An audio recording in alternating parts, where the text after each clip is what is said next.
Hey guys, Andrew Coster with Louisiana Grills. Today we're at the Danson's Training Center, and in this video we're going to be going over part replacement and maintenance on your Louisiana Grills vertical smoker.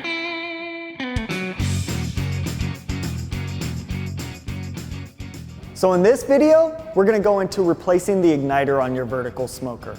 We've already gone about taking all of our internals out, the chimney, the doorstop, and flipping our vertical onto its head. And we've actually given ourselves access to all the wires. From there, what we're gonna go ahead and do is actually remove the 6 screws that hold your burner in place and flip the burner over.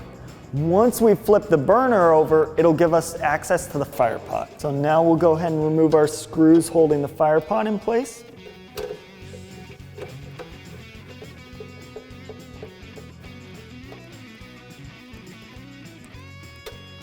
Once the screws are out, the fire pot will come right out.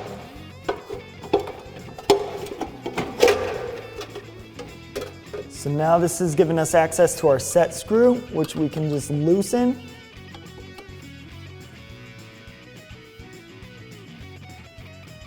The igniter will slide right out. And we can then pull it out the side of the burner. So we've pulled our igniter out of the burner.